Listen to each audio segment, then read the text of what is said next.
with Fiona Bruce. Tonight, after the horrific attacks in Israel and now the unfolding crisis in Gaza, can anything be done to end the cycle of violence? And after the Labour Party conference, is Keir Starmer ready to become Prime Minister? Tonight, Question Time is in London at LSO St Luke's in Islington, where the London Symphony Orchestra rehearse, record and perform. This is also a solid Labour area at a local and national level. But our audience here, as always, reflects the diversity of the electoral picture across the country. Welcome to Question Time.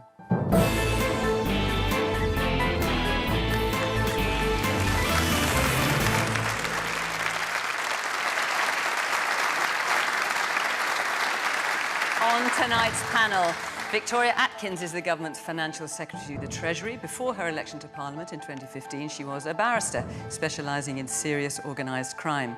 Yvette Cooper is one of the handful of Labour shadow cabinet members with ministerial experience. She served in both the Blair and Brown governments and is now shadow Home Secretary. Before he was even 30, Piers Morgan was editor of the News of the World, followed by a long stint at the Daily Mirror. He's since forged a high-profile TV career on both sides of the pond, and now, just a little bit over 30, he anchors his own nightly news show on Talk TV. Halima Begum is in charge of the international charity Action Aid UK, who have colleagues on the ground in Gaza. Until this year, she was CEO of the racial equality think tank, the Runnymede Trust. And Wallis Simons runs the oldest Jewish newspaper in the world, the Jewish Chronicle. His newly released book, called Israel-Phobia, examines anti-Semitism through the ages and what can be done about it.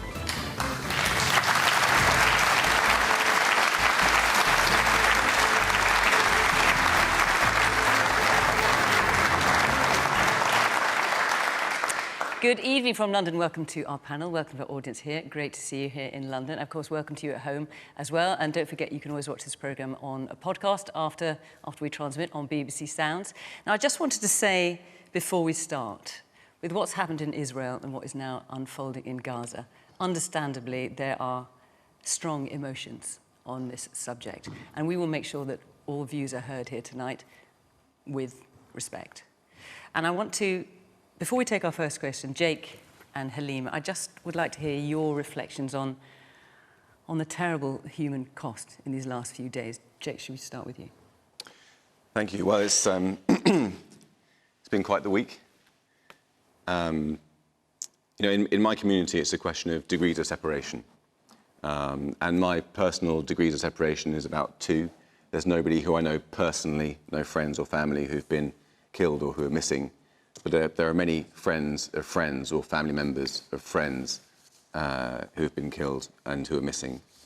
And the brutality, I mean, it's one of those events where you look back to the day before and it feels like a million years ago.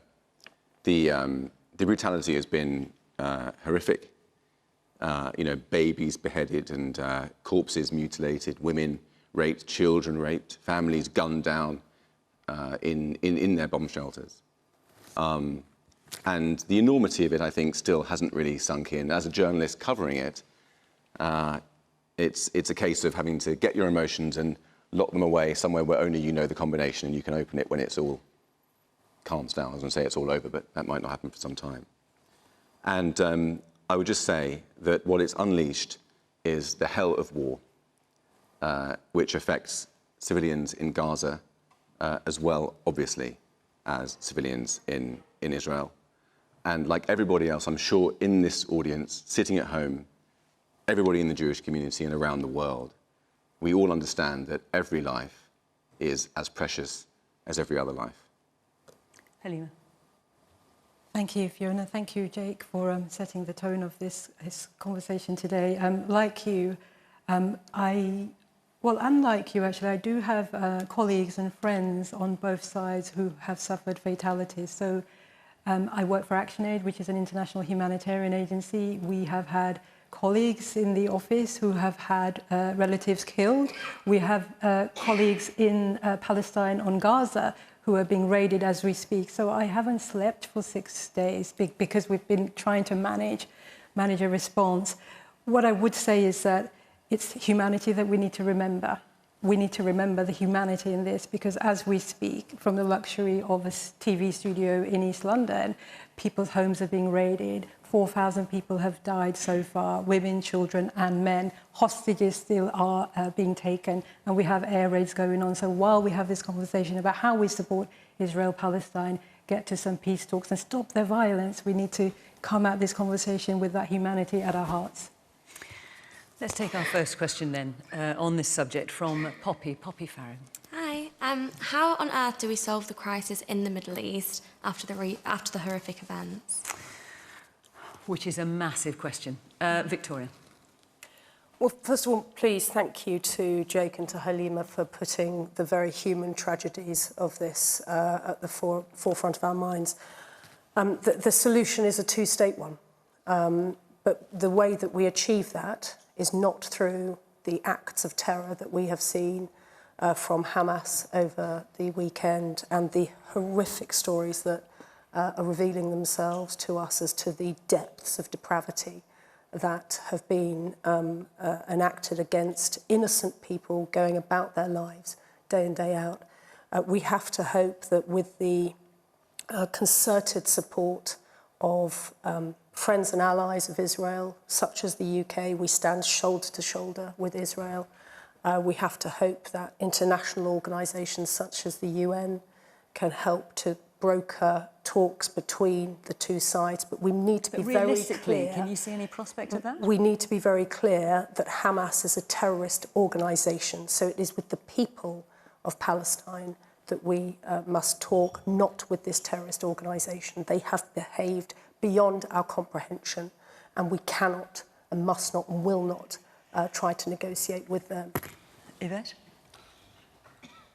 I think it's just unbearable to see the stories of what's happened, this scale of this terrorist attack, the scale of the young people killed at a music festival, children being killed. It's just the brutality of it. And I think people are still feeling a sense of shock about that. And the impact, the fact that both Israelis and Palestinians are suffering now as a result of Hamas's terrorist attack.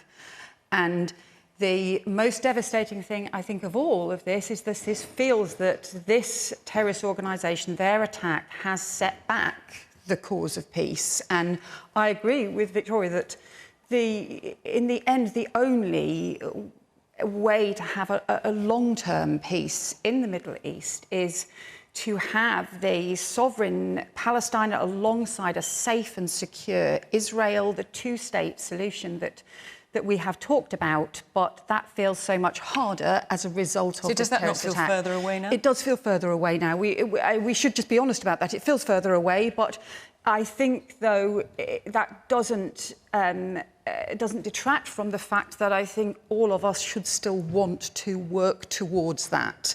And, clearly, everything that we can do, however difficult, to try and move back to that over time. But, we have to recognise this is a live situation at the moment.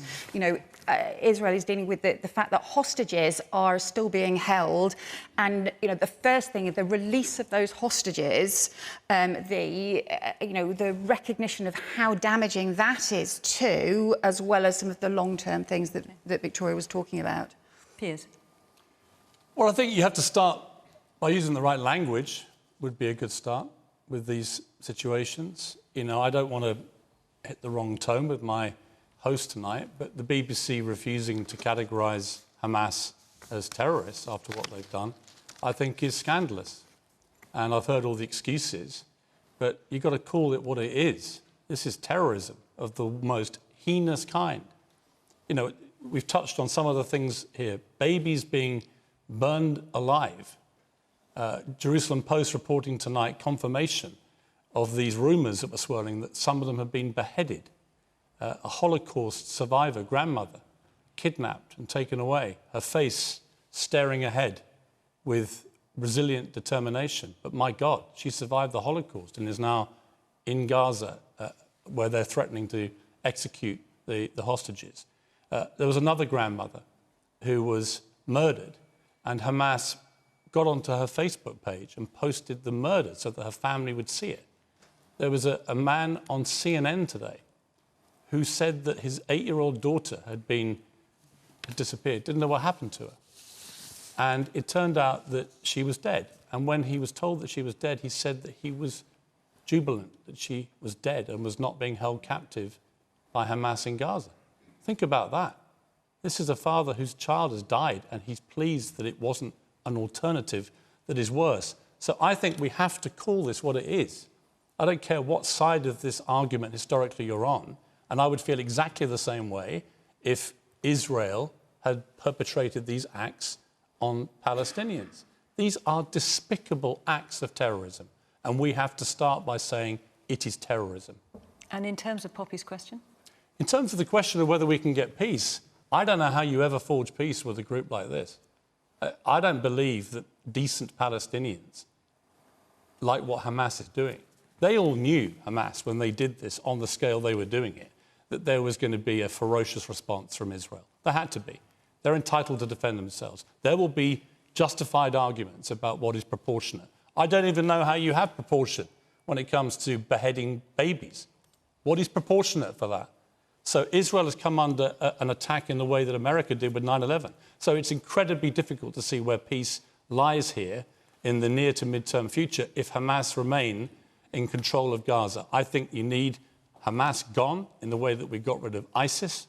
They're committing acts of the same appalling atrocity as ISIS. I think you've got to get rid of Hamas.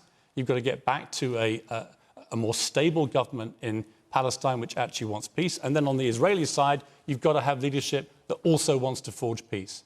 And I worry about that too. I'm not sure that Benjamin Netanyahu is the right person anymore to do that. So I think you need fresh leadership. But how you get there in the mid to even long-term future, right now it looks almost impossible. I'm very sad to say that. Okay. The man at the front here in the blue switch. If Hamas ask it, is the British government willing to release prisoners? There was some discussion in the Eye that a Hamas leader has said that they might request North American and European governments to release some prisoners back to them. So a prisoner swap. Yeah. I don't know anything about that. I haven't read that article, but what I do know is that the British government stands shoulder to shoulder with Israel, and Hamas is a terrorist organisation. You know, the reason what Hamas are doing, and it is the most chillingly cynical thing that they are doing, they are deliberately placing themselves in places where civilians are, so that when Israel rightly defends itself, Hamas knows that it will be civilians who are suffering. The man at the very back in the striped shirt. Everyone agrees that Hamas is a terrorist organisation, but in terms of the tone, as Piers mentioned, about certain news outlets, for instance, a BBC headline had Israelis being killed and children in Gaza haven't died, like they just died magically or something. So there needs to be a responsibility as well to hold certain acts that the Israeli government might take that are not disproportionate to account, because at the end of the day, they're human lives as well. Okay, and the woman a little bit further down, yes, with the glasses, yeah. As you've correctly pointed out, Hamas being a terrorist organisation, Palestinian government has actually come out themselves and condemned Hamas, as in not representing their views or beliefs at all. Their sole priority is the protection of the innocent Palestinian civilians. And also the Home Secretary came out earlier this week and actually tried to condemn the presentation or waving of the Palestinian flag, associating it with Hamas. However, Hamas's flag is very different from the Palestinians. The Palestinian civilians, the innocents, the more than 2 million innocent lives that are still there who are trapped as a result of this conflict. And again, just to brush up on the point that the gentleman made as well, just alone today, about 500 children, and the numbers are still climbing, have been killed.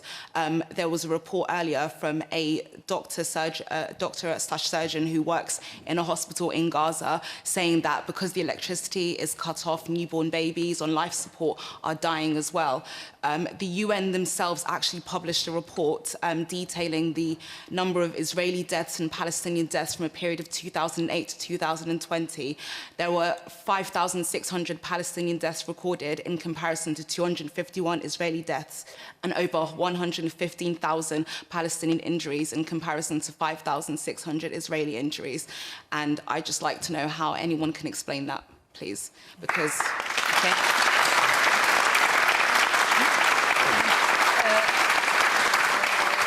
Jake, so obviously there's the point made by the woman there, but also there's Poppy's question, which is how on earth do we solve the crisis in the Middle East after the recent horrific events? Well, I mean, you know, Hamas, is very nice to hear everyone calling them terrorists, which is what they are. Not only are they terrorists, but they share an ideological root with ISIS and with Al-Qaeda in the Muslim Brotherhood. And I think we've all seen that today. There's been, in the last few years, certain elements, particularly on the political left, in the Labour Party in the previous Labour administration, had a very soft view on Hamas. Jeremy Corbyn famously called them his friends and said that it was a historic mistake to call them terrorists. Well, I think the historic mistake was made by him, because they've been revealed to be using exactly the same methods as ISIS. Now, that's what we've got in Gaza. On the West Bank, the Palestinian Authority, who you mentioned, you say they've come out and condemned these actions. I have not seen that. I saw, certainly on the day of the event, of the atrocities, they said they supported them and said that it was an act of resistance. So I'd be interested to see your source there. But the... Should we let her reply? Actually, just on the BBC the other day, actually, the ambassador for Palestine actually came out and on an interview on live TV to basically say their priority is solely protecting the Palestinian civilians. They condemn Hamas. Hamas does not speak for the Palestinian government or the people. I mean, you're right that there's a big rivalry between Hamas and the Palestinian Authority. They had a civil war some years ago. But the president of Palestine, the Palestinian Authority, Mahmoud Abbas, did support the attacks, saying that they were a reasonable act of resistance. And he is serving the 18th year of his 4-year term in office. Democracy does not exist on the West Bank. It's a corrupt and brutal authoritarian regime that enacts awful acts of violence on its own citizens as well. So what I'm trying to say is that Palestinians, I'm not saying, are extremists as a people. There's an extremism in their leadership which is not serving them well. I've got an old colleague of mine, I used to be a foreign correspondent, I've got an old colleague of mine in Gaza right now, and I spoke to him just a couple of days ago, and he said that on the ground in Gaza there's a big support for Hamas, but there's a sizable minority of people who, as he put it, can't see the point of it. Understatement of the century. They understand that Hamas has unleashed this hell of war on the heads of their own civilians. And until this problem of extremism is solved, it's very difficult to see how peace negotiations can happen. What I would favour in the meantime is a doctrine known as shrinking the conflict, which the former Israeli government was trying to apply, which is, without having a grand plan for solving peace in the Middle East, let's try and make things a bit easier in the meantime. Maybe on the Palestinian side, removing some checkpoints, easing some restrictions, whatever you can, confidence building, so you can eventually edge to a point where peace negotiations can take place on the principle that in Israel, 70% of people agree on 70% of the issues. Let's look at what we can agree on. I think that kind of pragmatic step-by-step approach may get us to a point where peace negotiations can happen, but right now that feels further away than ever. Right now, there's a war because of this horrible jihadi atrocity that Hamas has committed. Now, Jake, you're here on the panel, obviously, as editor of a very long-standing and widely read Jewish newspaper. It has come to my attention a tweet that you put out just a few days ago, which you then deleted, which has offended many as Islamophobic and has used terms I can't actually repeat here on this programme. So I want to ask you, do you still stand by it or do you apologise for it? Well, why can't you repeat it? It's not Islamophobic at all. Well, that's not the view that many have taken. It has used language that I'm not comfortable with. It was jumped on by a lot of critics. Well, I think let's just hear what Jake has to say, if you don't mind. Well, we have strong guidelines for good reason about things we can and cannot say on television. I'm not comfortable. What I would say is that it was in response to pictures of crowds of people in the Palestinian areas and elsewhere celebrating these atrocities, dancing, singing, handing out sweets, and experiencing great jubilation. And what I said was that was a brainwashing that's a problem. And these are people who are celebrating the butchery of my people, and that is a problem. Now, the problem is not... But I'm asking you, because you deleted it, I'm just asking, do you stand by it, or do you think it's the wrong thing to say? The problem is not that they're Muslim. The problem is that they've been brainwashed by these jihadi fanatics. That is what I said. That is what I said. I said they were brainwashed. The Muslim culture is a death cult. No. I said they were brainwashed. I said brainwashed. I have the tweet. Brainwashed by a death cult. And I said many, but not all. And I You stand said by much that. of Muslim And let culture me- is a death cult. I didn't. That's what you said. Those are the exact words. Well, I'm quoting the tweet. I didn't. Let's let I him didn't. answer. Thank you. But what I would say is that that's untrue. But what I would add is that people got cross about it, and I understand that. But I look back at some of the tweets I sent around the same time. And around that same time, in fact, on the same day, I believe, I responded to somebody else who was tweeting, Islam is the problem. And this is what I tweeted. You can check this too. I said, this is untrue. Many Muslims are wonderful. Many have even fought and died for Israel. Let's come together as people of good conscience and stand against the darkness. I've got Muslim friends. I stand with Muslims. Any death of any innocent civilian is abhorrent, and if it's unintentionally, it is beneath contempt, whoever's doing it. All right. What I'm saying is that the brainwashing of jihadi fanatics takes place and is a bad thing. And I did delete it because tempers are so high, and I didn't want. And I'm.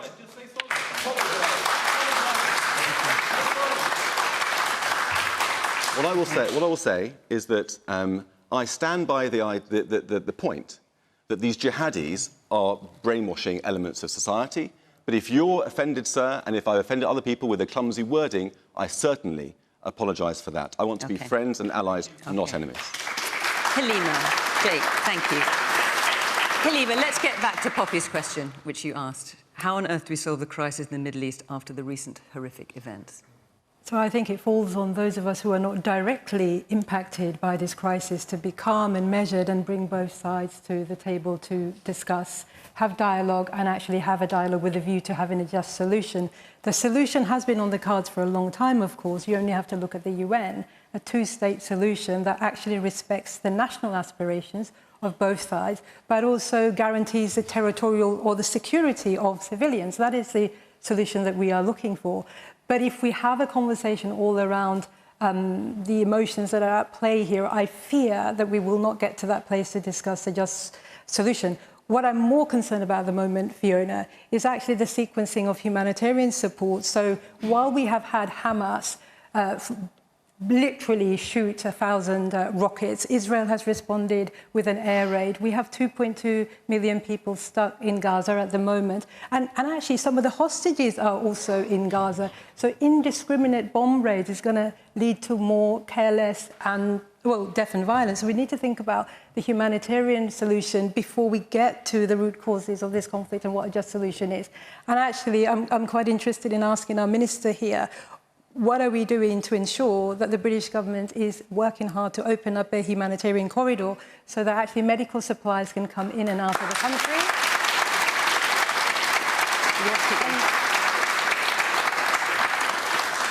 As a lady said, that there aren't enough medical supplies to treat casualties. If there were a lack of supplies in Israel, I'd be asking the same question, that we need to get the medical supplies in. The second question I have for our government is whether we will look to ensuring that humanitarian aid continues to Gaza, because only a few days ago the EU had a knee-jerk reaction and discussed stopping aid to Gaza, and in fact changed its mind. So we need to make sure that we are not discussing knee-jerk reactions to what is a devastating humanitarian crisis that is unfolding, and it won't stop unless those of us who are not directly affected can bring about some calm and some solutions around the table very quickly. Yvette. So, will you work to ensure that there is a humanitarian corridor, and will you also work to ensure that aid gets into Gaza? So I just want to, if I may, pick up one thing. There has been nothing knee-jerk about the UK government's response to this. The Prime Minister spoke to Prime Minister Netanyahu over the weekend. The Foreign Secretary was amongst the first foreign ministers to visit Israel yesterday. Our Defence Secretary is with his NATO counterparts to discuss what NATO can do in this and other areas. And so there is a very, very clear, measured plan of support for Israel. But I bring it back again to the fact that Hamas has created this. Hamas is the ones You've who made have... that point very eloquently, Victoria, but Halima's asked specifically about will you provide aid into Gaza? So will you try and ensure there's a humanitarian corridor? We stopped directly funding Palestinian authorities several years ago because of concerns about the administrations at the time. We continue to send aid to international partners, including the UN. None of our UK money goes to Hamas.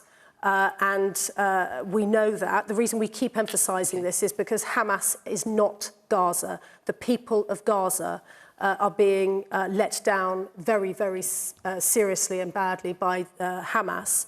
And we will always make sure that that money is properly spent. One of the most disturbing reports I've heard today, though, and I know not whether it's accurate, is of Hamas deliberately dismantling water pipes in order to build missiles. And so this goes to some of the chilling cynicism that we are seeing from this group of people. We cannot lose sight of that in all of this very, very difficult conversation that we're rightly having. Man there in the white shirt. I have a son living in Tel Aviv who regularly has to go to the bomb shelters. I have many family and friends whose children are being called now into reserve duty. Everything changed last Saturday in this discussion. Everything. I have been a massive advocate for reconciliation and not revenge, reaching out to Palestinians, to Arabs, in much of my life. I can't see how right now, firstly, the condemnation didn't come at all from the Palestinian Authority. Nothing, not a word, not a single word saying, not in my name, nothing. I can't see how now Israelis who are living in fear are going to be able to get over... But let's... I can't see... We're going to let everyone's voices be heard, so please let him finish. They're going to be able to move forward to get this trauma for generations. I'm just lost for words. OK, no, Victoria, sorry. And I hear what you say. Thank you very much for making your point. Look, there's a lot of you with your hands up, and we could talk about this for the whole hour. There are other questions you submitted, and I am going to come to them. We will come back to this subject, I don't doubt. Next week, very likely the week after, for some time, I suspect. So I'm going to draw a line under it here, but noting that we will come back to this subject. So thank you for all your points. Thank you to the panel. Before I move on, I just want to tell you that next week we're in Lisbon, in Northern Ireland, and the week after that we're in Bradford, in West Yorkshire. So if you'd like to be part of our audience, you'd like to come and make your points, go to the Question Time website, follow the instructions there, and we will see you on either of those programmes. Right, let's take another question. From Kyle Nash Baker. Are Labour ready to govern? Are Labour ready to govern? Well, Yvette, I'll come to you. Well, we don't know when the election is going to be, and we know we have to keep working to earn every vote. But I think we saw from Keir Starmer this week somebody who is ready to be the next Prime Minister, and a party coming together, ready to set out plans for the next government to deal with the fact that, I feel really after 13 years of the Conservatives, it does feel like everything is broken. And we've had, they crashed the economy, we've had weak growth, we've got the record high NHS waiting lists now, we've got rapists and burglars not being put into prison, the latest news today. And just the sense people have that public services aren't there for them anymore if things go wrong. That is a terrible thing, with the cost of living crisis underpinning all of it for people to feel. So what Labour was setting out, what Keir Starmer was setting out, was a plan for us to get our country's future back, to get Britain's future back, to be able to have investment in the green technologies, in the jobs of the future, and making sure that the taxpayer gets benefit from it, and making sure that if we cut our energy bills as part of it, plans to get waiting lists down, to make sure kids can get a dentist appointment again, which in many parts of the country you just can't get, and to get more police back on our streets, more neighbourhood police back on our streets, and to tackle the appalling knife crime that is killing our children. There's so many things we're going to debate, and of course we've set out how we make sure that we can fund things at a time that is tough for the country, but have you set out how you can I think fund it yes, all we in have. We there? So have. the Just 1.5 let me finish the million point for All first. right, then I'll come back. We'll just say that in the end, we cannot afford 5 more years of this chaos. So yes, I think Labour is ready to form the next government, and Labour is setting out a plan for a much better future for our country. Okay. So some is not that clear how you're going to pay for it. So the 1.5 million homes, for example, how much is that going to cost, and where's the money going to come from? So, in order to set these homes, some of this is about planning, some of this is about affordable housing, some of this is about getting new towns going, and also bringing in a lot of private sector investment. There are people willing to invest in the new homes of the future and making sure that you can build them, but too often there's huge long delays in the planning process. That means that the homes just don't get built. And Michael Gove didn't even spend the affordable housing budget. He actually gave billions of pounds back to the Treasury. Well, we would make sure that money would be spent on affordable homes, because otherwise, to be honest, I think there's going to be a lot of parents thinking their kids are living with them forever because they can't afford to get a home of their own. And the 13,000 more neighbourhood police officers, what will that cost and where will that come from? So, the Police Foundation have set out a programme where they identified £700 million of saving from requiring the 43 different police forces to work together, to join their procurement together. They identified £700 million. We were more cautious than that. So we identified £360 million as a result, and that would fund additional police officers and PCSOs back into our neighbourhood teams, because at the moment, although the government, under pressure from everyone, started to finally reverse their own huge, massive cuts to policing, they haven't put them on the streets. So you will still not see the police on the streets. There's still 10,000 fewer neighbourhood police on our streets. That's what we'll turn around. Jake, are Labour ready to govern? Well, I mean, I suppose the main concern from the point of view of the Jewish community here is whether Labour has got rid of anti-Semitism in its party. And I've got to say that Keir Starmer, all credit to him, he has taken some tough action, and he has largely fulfilled his promise to root out anti-Semitism from the party, as far as we can see. There's some of it in the fringes, in local councils, in the grassroots, that is true. But certainly in the parliamentary party, on the whole, it has been rooted out. However,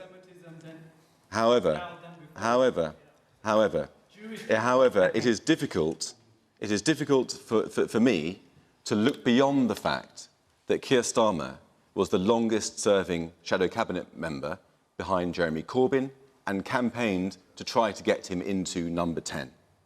If Keir Starmer and his colleagues were more effective in their campaigning, we could have had a Prime Minister Jeremy Corbyn with Keir Starmer in his cabinet. And so, this U-turn is welcome, and I applaud him, but it's indicative of various other U-turns he's conducted as well, on nationalisation, NHS outsourcing. Okay, so you're not convinced? So, look, I want to believe him, and I want to trust him, and he's done a good thing, put it that way. OK, I'll come round, but I'll give you a chance later, if that's all right. The guy there in the dark blue shirt. Hi there.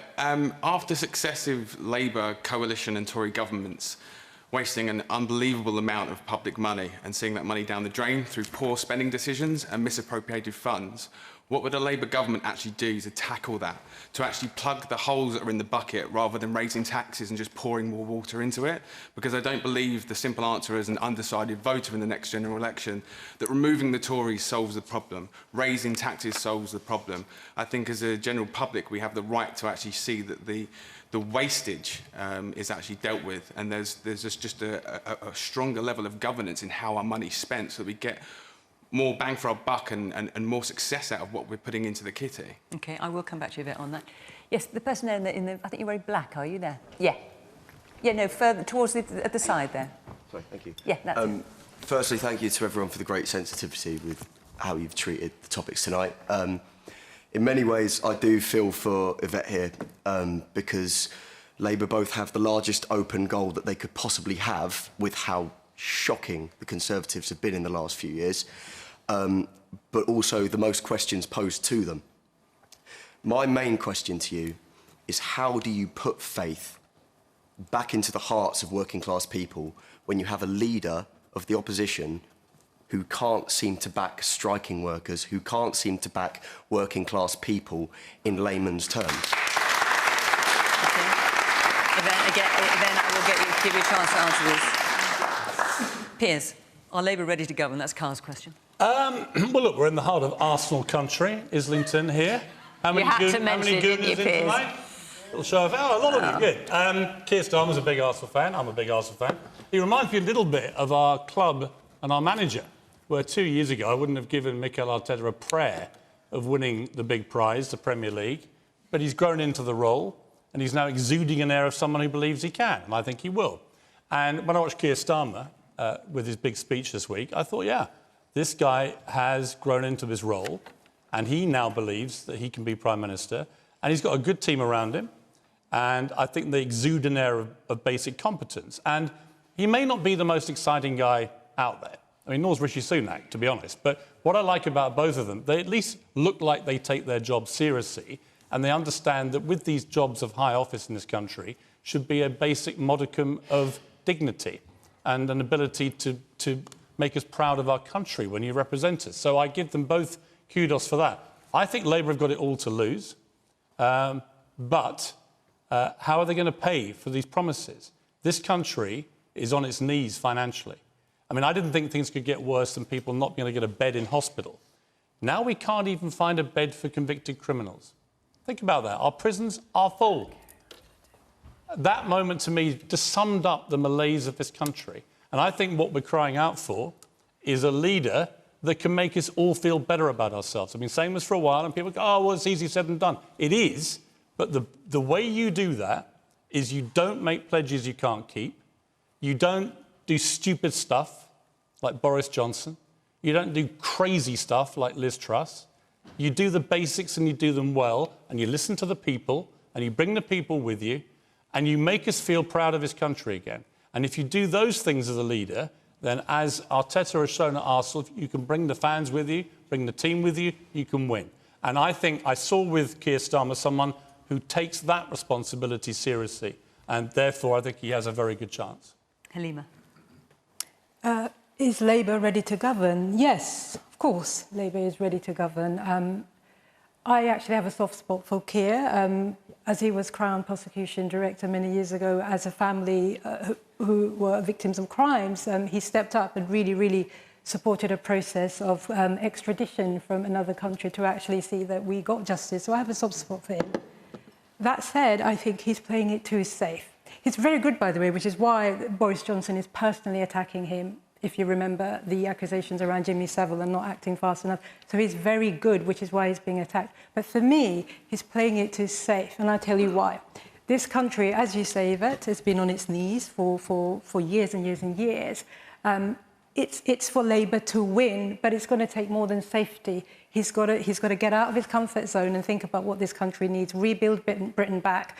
What's that going to take? Where's the money going to come from? I'm old enough to remember, actually, Gordon Brown making pledges around 3 million homes, was it? Or David Cameron saying 200,000 homes. But where's the money going to come from? And I'll tell you where the money will come from. It won't just come from tinkering around with inheritance tax. It won't come from tinkering around with social care budgets or where we fudge the budget. It can actually come from the excess profits that a lot of the oil and gas companies are making profits around. Tax those companies, find the money, get Britain back to a better place. That's where the boldness needs to come from. The man there in the blue shirt and dark blue jacket with the glasses. No, that over there. Look, there you go.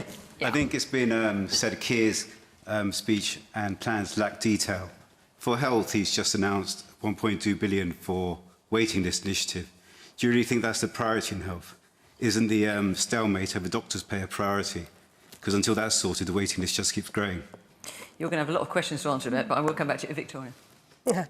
Is Labour ready to govern? Go on, surprise us all and say yes.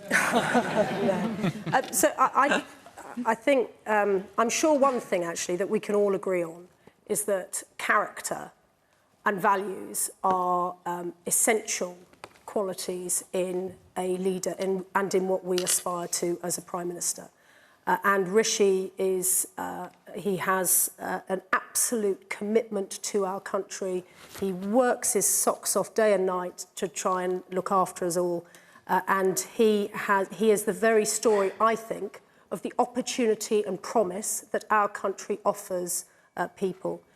And I'm sorry to go back to the previous subject, but I'm afraid I can't shake it off because I think these events in Israel have been so terrible. But the problem I have with Keir Starmer and his character is, as Jake has said, he sat round that shadow cabinet table with Jeremy Corbyn. And I remember a Jewish female Labour MP having to be given a police escort to go to her own party's conference, Labour conference. And Keir sat round that table and said nothing. Compare and contrast, if I may say so, with Yvette, who refused to serve in his cabinet. A point of principle, she stuck with them. But I am afraid he may well have made changes since he's taken leadership, but the choice for him was when he chose to urge all of us to vote for Jeremy Corbyn.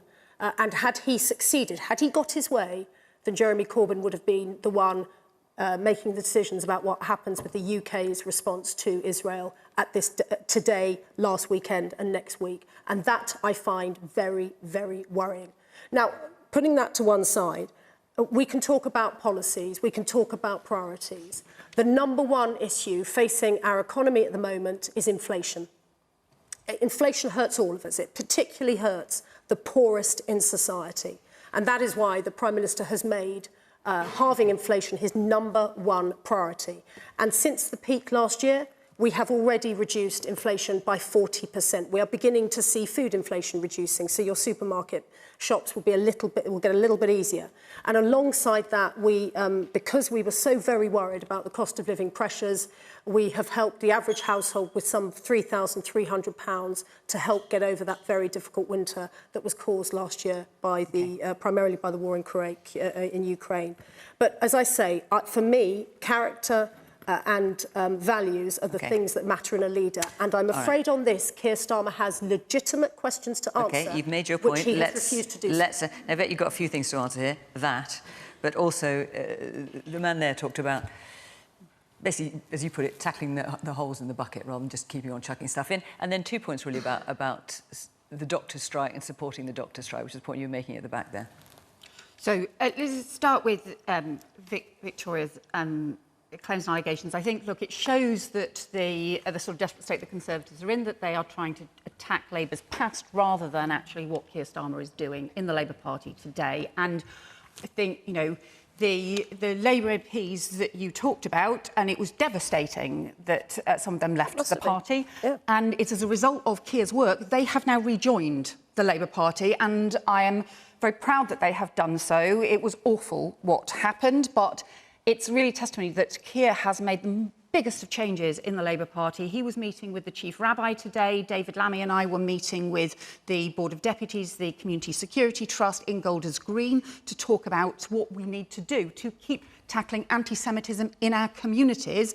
And the huge change that Keir Starmer has made in the party. And, Jake talked about Jeremy Corbyn, who is not a member of the Parliamentary Labour Party anymore. Hang on. Sorry, you're going to have to... Please stop shouting out. I'm really sorry. Other people have their hands up. I understand that there are... That's how we have to do it here on the programme.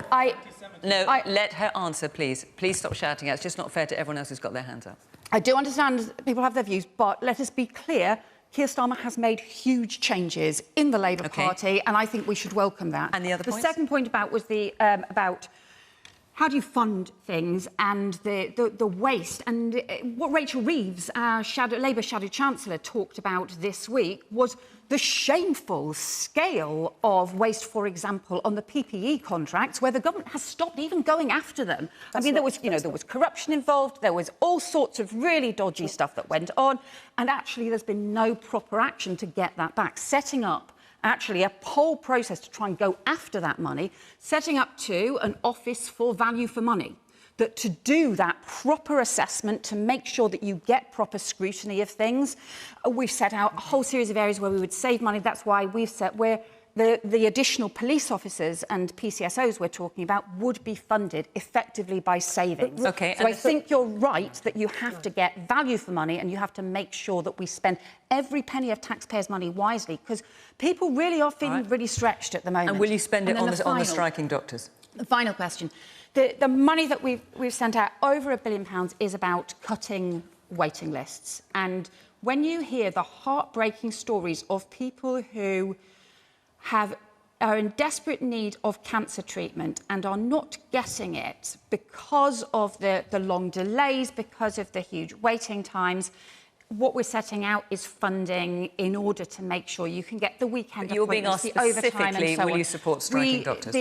What Wes Streeting has said repeatedly is we would get round the table. We would have got round the table a long time ago to try and prevent the strike action and try and pull everybody together. But there's no alternative to also getting the overtime and to getting the additional appointments in place if you want people to be able to get treated. All right, let's Yeah, just on that final very point briefly, because I want to move on, doctors, take another question. we went through the independent pay review process, a process that has been in place for 30 years, including through the last Labour government. It is an independent process. They came up with a figure which we accepted, 6.6%.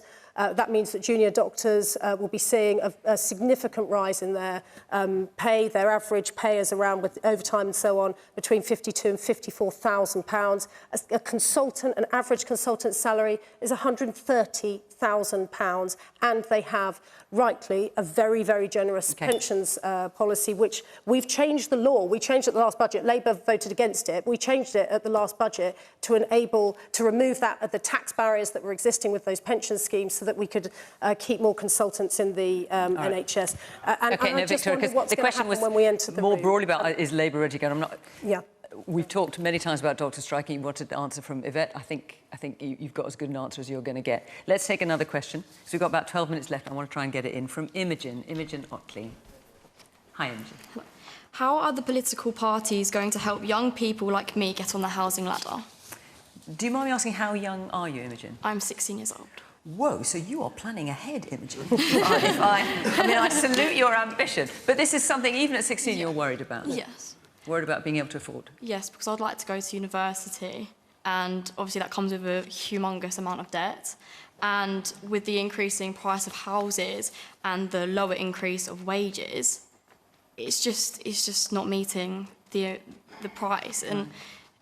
And you're worrying already at 16? Yeah. Piers? You know, it's really interesting. I've got three sons. One's 30, one's 26, one's 22, and they all want to get on the housing ladder. And it took me back to when I was in my 20s. And I bought a house in Morden, in South London, with two friends. And one of them reminded me today that we didn't pay any deposit at all. We had a 100% mortgage. One of the fathers acted as a guarantor, and that was it. It was that easy. And for my sons, just in the early talking to see how we get their financing, you've got to have a minimum 25% deposit. And I was shocked. I didn't know it was like that. That's a lot of money, whatever value house you're buying. And many people just simply can't afford this. So I then talked to a friend of mine who's a property developer, and I asked him about this plan by Labour with the housing, and especially affordable housing. And he specialises in affordable housing. And he told a story that I found just really shocking. There's a development that's been going through planning now in East London, very near here. 1,600 new homes, of which nearly half are affordable homes. It's been a 4-year delay in that planning, even though the planning officers supported the scheme, and it's been rejected by a small committee of 8 local councillors, who he believes, from his experience, just don't understand the complexity of this kind of development. And he says that's happening everywhere. So when Keir Starmer says he's going to bulldoze his way through local planning issues, that's what he means. And he's right. The truth, if you're a young person like you, and I commend you for planning so far ahead, but it's incredibly difficult to see how you could buy a home. And what moved me about Keir Starmer's speech was when he talked about the value of your own home to people's psyche, to their health, to their social mobility. And once you get on that ladder, you feel like you've arrived. And we are depriving potentially millions of young people of that feeling. And I think that is a real tragedy. And that's why whoever wins the next election in this country has got to look at people like you and my sons and others who are trying to do this and empower them to have their own home. And I think that would be great. Let's hear a little bit more from our audience. Woman with the glasses then. Yeah. Hi, Imogen, I wish you had a vote at 16 because you talk a lot of sense. Really. I just can't get over the Tories thinking they have character and value. It's just absolutely laughable. I'm not talking to the individual, I'm talking about the party, and luckily we do vote in parties. So whatever your view of Keir Starmer, we voted in Boris Johnson. Then we had Liz, and now we've got Rishi. You know, we vote in parties. Tories, I'm a teacher, my husband's a police officer, we've got 3 beautiful children here in London, and it's not just because we've got 3 children that we're tired. We struggle every month to make the ends meet. OK. So good luck. Man here in the orange sweatshirt.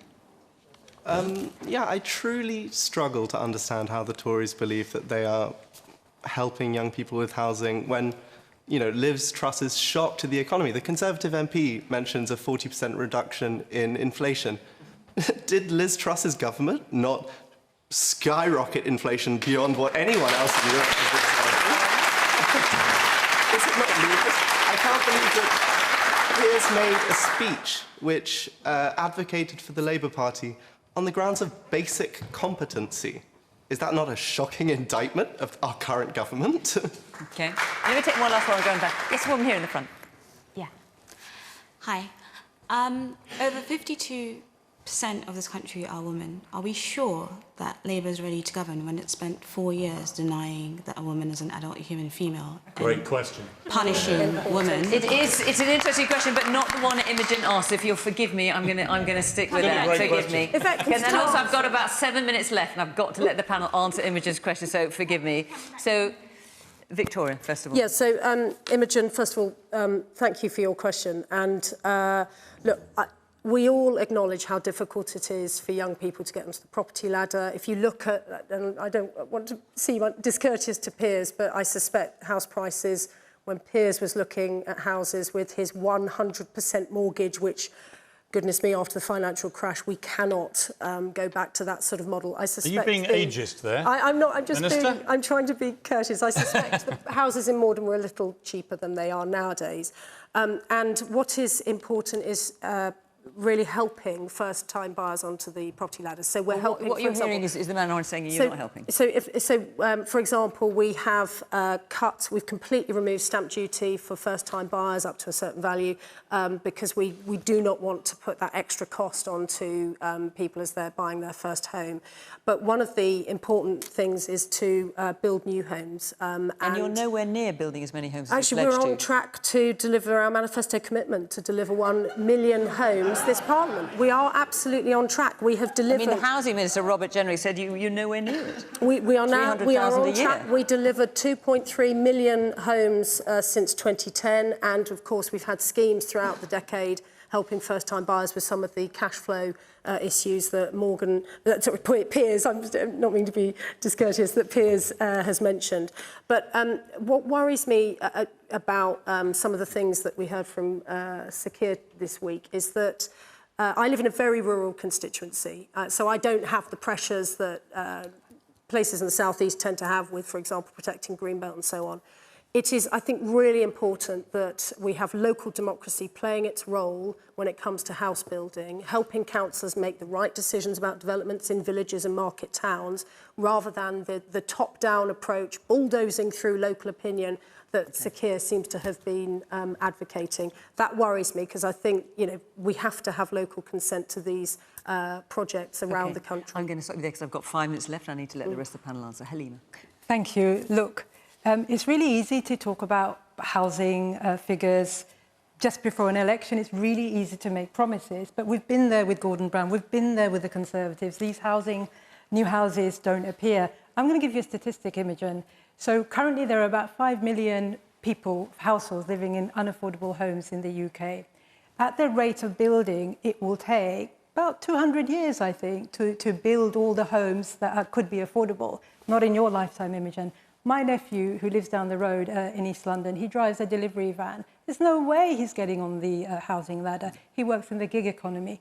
But even if your parents were able to support you with a housing deposit, what about their pensions? There's nothing left in the pensions. So we do have to think about getting any new leader, any new government back to being bold. The money has to come from somewhere. It has to be followed through, maybe some kind of shake-up of the oil companies possibly. So you can't just ask the same question decade after decade without seeing results. Jake. Well, with an increasing population, we do need new houses. The situation is dire for young people. Keir Starmer announced a target of 1.5 million new homes over 5 years, which is roughly the same as the Tories' target. It's a target which the Tories have not been able to hit ever so far, because the obstacles are huge: planning regulations, environmental regulations and so on. Now, Keir Starmer said that he would be able to achieve it when the Tories haven't been able to. He didn't lay out really how. He said, he used some metaphors, he'd bulldoze regulations, he'd become a YIMBY, a yes in my backyard, rather than a NIMBY, no in my backyard, or a KNIMBY, a certainly not in my backyard. And I think that a lot of people at home will look at that and be reminded by the old Jewish joke of the person who received a telegram which said, start worrying, details to follow. Let's have some details then, Yvette. How is Imogen going to get on the housing ladder? We do need to build more homes, and we need more affordable homes, and we need more support for first-time buyers. We would do all of those things. There's been a drop in home ownership, but there's also been this big increase in not just people your age, but also 10 years older than you and even more, still living with their parents because they can't afford. They can't afford often to rent, as well as not being able to afford to buy their own home. And you've got, people who did just about manage to get on the housing ladder and working incredibly hard to do so, then hit as a result of that disastrous mini-budget last year with, thousands of pounds of extra mortgage payments as a result of Liz Truss's chaos. And, we did see, frankly, last week in Manchester, Rishi Sunak really dancing still to Liz Truss's tune. Rather than saying, no, we're going to change direction, they've still dropped actually some of the targets, some of the policies that they did have in place to try and drive housing growth. But in terms of what Labour's going to do with it. So when Keir Starmer talks about bulldozing through planning laws, does that mean ignoring local democracy? So if local people feel strongly they don't want somewhere in their backyard, as you put it, that gets ignored? No, what we need is local councils, local people, communities to be able to decide where in their areas homes should go. So actually all areas should be thinking responsibly about increasing the housing that is needed in the area, but the location should be decided through proper plans. But a whole load of local councils. So when you say proper plans, you mean at a national level? No, local plans. It's the plan that decides in each area, okay, which area is going to be identified for housing, which area is going to be identified but they exist for something already. else. Well, a whole load of councils don't actually have them in place because the whole process has been so slow. We would speed up that process so you get those plans in place. But that means you can then take decisions more quickly. Did say sometimes we may have to ignore what people want locally. So what he said was you've actually got to speed up that process. So if local councils are refusing to build housing at all, then actually there should be measures in place to ensure that all areas are doing their bit as part of the affordable homes we need. Otherwise, we are letting the next generation down. And yes, we would also, as part of that, ask areas to come forward with proposals for new towns, because actually the post-war Labour government and generations did build new towns, new communities, new places that people can enjoy and live, and we should have those sorts of ambitions again. But yeah, it does mean working with local people, but to give young people the best chance of getting a home of their own. Imogen, good luck, and thank you for your question. And come back on the programme, I don't know, when you've left school, tell us what happened. We'd like to know. Our hour is up. Thank you very much for watching. Just to remind you, if you can't stay up till this time on BBC One, you can watch us on iPlayer at 8 o'clock. Thank you very much to the panel for coming along. Thank you, of course, to all of you for coming along here to LSO St Luke's this evening. Great to see you. Thank you at home for watching. Until next week, bye-bye.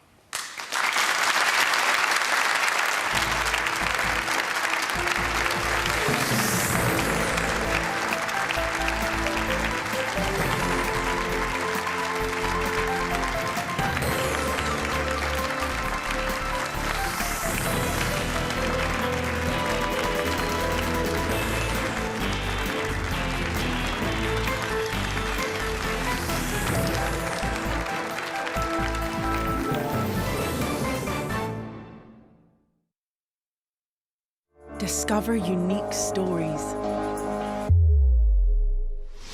How close